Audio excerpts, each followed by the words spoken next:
I was taken aback by the first words directed at me from the woman who was supposed to become my sister-in-law. My brother, with an even more malicious grin, turned to me. "Sis, just go home already. Please don't forget to leave your gift, though." The two of them laughed together, and I felt something close to hatred towards my brother. But then, he said something that made me lose even that emotion. "Well, it doesn't really matter if we have your gift or not. All our relatives love me, and they are probably giving us a lot of money. Mom likes me more than you two, so she might even give me all of her property." "Hey, that makes it sound like you're just using them for money," I retorted. "Well, it can't be helped. They're a good source of income," he replied nonchalantly. I never thought my brother could be such a terrible person. Despite it being our first reunion in a long time, he hadn't changed a bit since the old days. If anything, his terrible personality had only worsened, and I couldn't stand it anymore. I reached my limit and left the waiting room while the two of them laughed together. "My name is Emma. I'm 32 years old. I work for a foreign cosmetics company. After graduating from college, I worked for another company but was lucky enough to be headhunted by my current company. The people I work with are ambitious, and I work tirelessly every day while receiving constant motivation. As a result, I now hold the position of department head. Ever since I started working at this company, they have recognized my worth. Every day has been enjoyable. Of course, there are times when I struggle with work, but the sense of accomplishment after overcoming those challenges is something I can't experience anywhere else. I've never been one to spend my days thinking about how much fun I'm having. Especially before going to college, my days were very stifling. I have a younger brother, Nate, who is 5 years younger than me. Ever since Nate was born, my mom has been completely devoted to him. She loves him so much that I became less important to her. As a young child, I couldn't find anything to fill the loneliness of not being cared for by my mom. The more my dad and relatives tried to pay attention to me, the more I missed my mom. On the other hand, Nate was the first boy born in our family in a long time. He was also the type to easily get spoiled by anyone. So before long, our relatives stopped caring about me and only doted on my brother. To make matters worse, I have a strong sense of justice and hate wrongdoing. Not many people find a child who points out problems so cutely. Because of this, I became more and more distant from my relatives. The worst part was Nate's personality. Having been pampered by my mom and relatives, Nate grinned to someone who couldn't be satisfied unless he was the center of attention and knew exactly how to behave to get it. You could say he was skillful and good at getting by in life, but you could also say he was manipulative. I found it increasingly difficult to get along with my brother, Nate. He often found himself in fights, and my mom was always quick to defend him. As the favoritism towards Nate grew stronger, I began to lose my sense of purpose. It wasn't just my mom. Even our relatives started favoring Nate, and I felt increasingly out of place during family gatherings. Seeing my discomfort, Nate would casually suggest, "Why don't you go to the other room, sis?" His smile belied a look that brooked no objections. At that time, Nate was only in the first grade of elementary school. If something bothered him, he wouldn't hesitate to lie, often painting me as the villain. I had long surrendered my role as the older sister when he uttered those words, leaving me with no choice but to retreat. Yet, what stung more than being treated like an outsider by my brother was the indifference of my mother and relatives. When my absence was noticed and my father inquired about my whereabouts, they merely shook their heads. My mother's response, "I don't know," felt like a dismissive brush-off. Nate, seizing the moment, would divert attention with one of his tales. It was as if I had ceased to exist, and the pain of being erased from their conversations was excruciating. Nothing changed even in my absence. It was only my father's sister, Aunt Ava, who seemed to notice my absence. "Here you are. Don't you want to go back to the others?" she gently inquired as I sat, quietly grieving and frustrated. Without me even realizing, my aunt sat beside me, offering solace. As I buried my face in her lap, tears streaming down my cheeks, she began to speak softly. "I kind of understand how you feel, Emma," she murmured. "Maybe it's because I'm an older sister too. Ever since my brother was born, he was the one who got all the attention. You know how our relatives are, mostly women, so they really spoil the boys. I always thought it was unfair, even for you and Aunt Ava." I was taken aback to learn that my aunt, who always seemed so cheerful and in control at family gatherings, had also experienced feelings of jealousy towards her brother. Her admission caught me off guard, yet her gentle smile in response to my question softened the weight of her words. Yes, when I was a kid, I was so jealous of my brother all the time, Aunt Ava confessed. But he wasn't very talkative, so he wasn't always the center of attention like me. I think you must be feeling much worse than I did, she added, her hand gently stroking my head. It had been so long since I had received such comforting gestures, and I felt a mix of emotions, happiness and embarrassment for letting her see how vulnerable I felt. Our family has strong ties, you know, Aunt Ava continued. Nate is kind of cunning, or maybe he's just good at winning people's hearts. He has that kind of personality, right? Everyone gets easily fooled by him. Really, Aunt Ava? You think that about Nate too? I asked, surprised once again, realizing that no one else in the family seemed to see my brother in that light. Aunt Ava winked at me, surprised. So don't forget, I'm watching you, Emma. If you want, I can talk to everyone about it. No, it's okay. Just knowing that you're watching me is enough to make me happy, I replied softly. All right, I understand. But if there's anything you want me to hear, I'll listen. You can always rely on me, she assured me. From that moment on, I looked forward to seeing my aunt at family gatherings. Even now, though I've moved away, I still keep in touch with her regularly. The only other contact I have is the occasional email from my father with updates, as I rarely go home. I didn't expect to receive such unexpected news from my father. Nate was getting married. At a time when I was already feeling a bit anxious about the rush of marriages among my friends and even my coworkers, this news hit me hard. Though I wasn't unhappy with my current life, I couldn't help but feel a sense of disappointment. Then, to add insult to injury, Nate contacted me. Jesus, long time no see. His message read, I'm getting married, and my fiancée is already pregnant. Don't worry about not being married and showing our parents or grandchild. I've got that covered. But in return, give us at least $10,000 as a gift. It includes the cost of giving birth. Kids are expensive, you know. My already low excitement to celebrate Nate's wedding dropped to zero because of his sense of entitlement. I even considered not attending the wedding, but eventually I convinced myself that this was a once-in-a-lifetime family event and decided to accept Nate's request. On the wedding day, after the ceremony, we were led to a family waiting room to prepare for the reception. After a long absence, I reunited with my mom and relatives, and naturally, the conversation revolved around Nate. I tried to embrace his moment in the spotlight, but old memories kept resurfacing, casting a shadow over my mood. The gloomy, overcast sky mirrored my inner turmoil, and my mood darkened with each passing moment. That's when my dad approached me.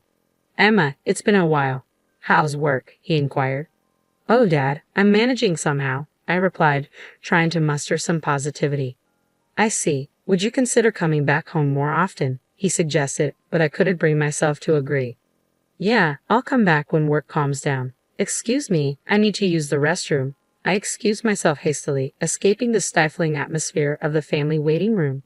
It dawned on me that perhaps I hadn't changed as much as I thought, while others remained steadfast in their ways. Feeling uncomfortable in the presence of my relatives, I let out a heavy sigh.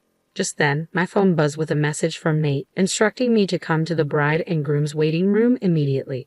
Wondering what he wanted at such a crucial moment, I made my way there reluctantly. As soon as I entered, Nate wasted no time. Did you bring it? He demanded, his tone implying something ominous. It took me a moment to grasp his meaning, but the disdainful glances from him and his wife made it clear.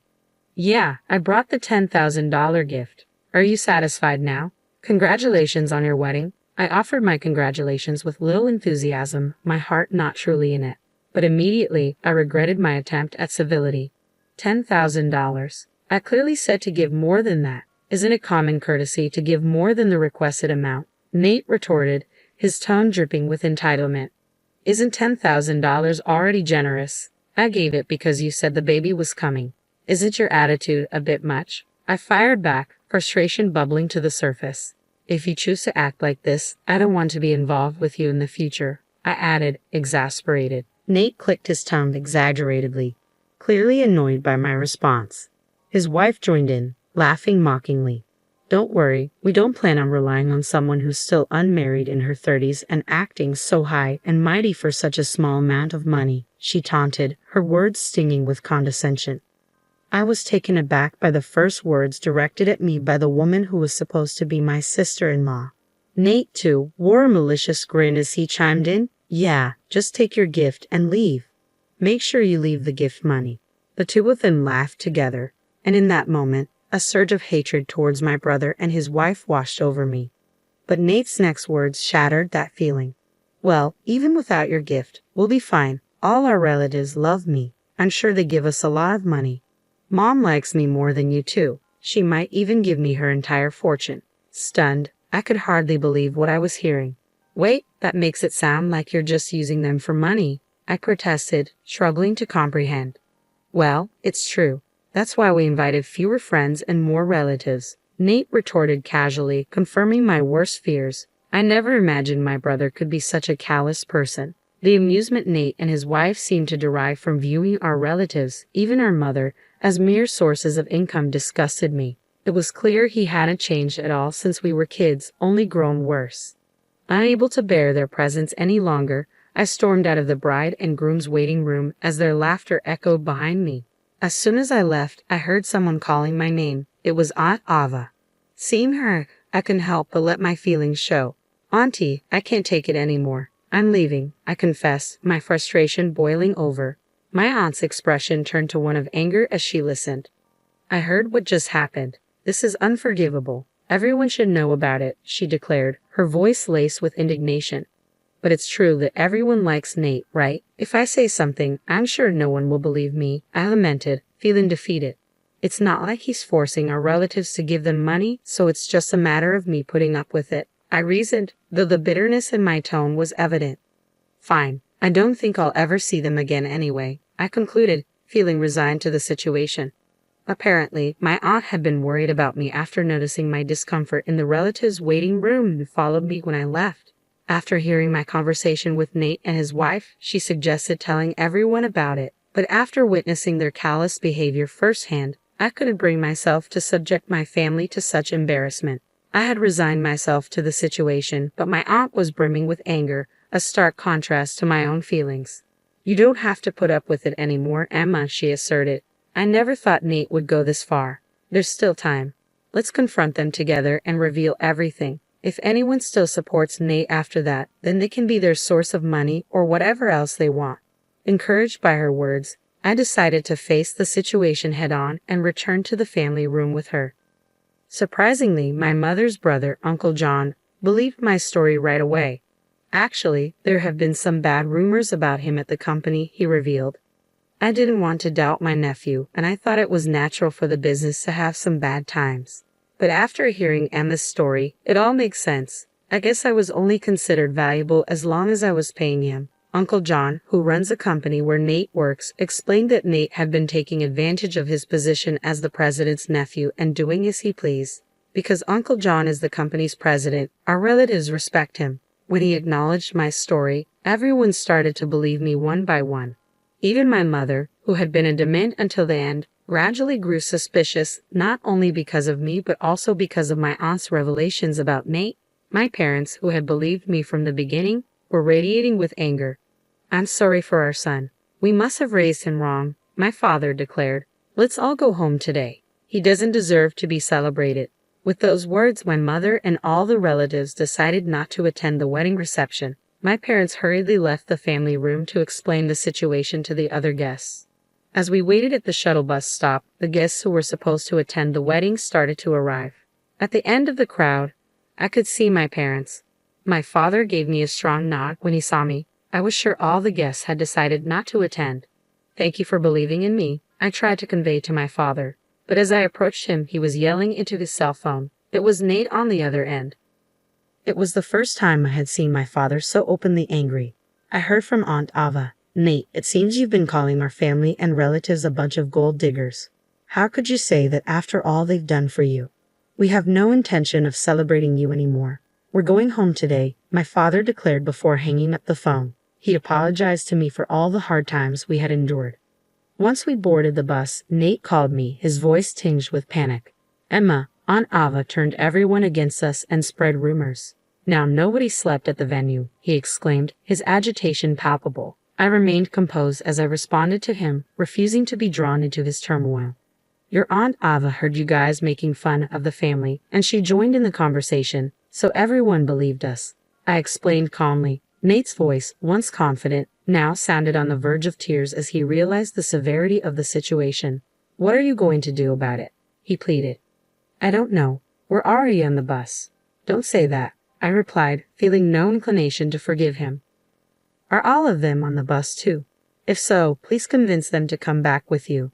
As Nate's desperation grew, I ended the call without further consideration. Soon, cell phones began ringing one after another on the bus. It was likely my brother and his wife calling, but no one answered. In the end, my brother and his wife couldn't secure any gift money from the attendees. Not only did I, but our parents and relatives also refused to aid Nate. Furthermore, they lost contact with a few of the friends they had invited, exacerbating their financial woes. Our uncle fired Nate from his job, unable to defend his poor performance and bad reputation. His wife, having quit her job for marriage, found herself pregnant and unwilling to work. They spiraled into debt, constant fights, and eventually decided to divorce before the baby was born. Despite my brother's repeated attempts to seek help, both her father and mother turned him away. Meanwhile, I found myself visiting my parents' house more often since Nate's wedding, attending family gatherings without discomfort. This newfound ease allowed me to embrace a broader perspective, becoming more flexible in handling work situations. Colleagues, subordinates, and bosses alike praised the positive change. Just the other day, I was even invited to dinner by a salesperson from a company we've been dealing with, sparking a glimmer of excitement for the signs of spring. With each step forward, I felt a sense of liberation and renewal in my heart.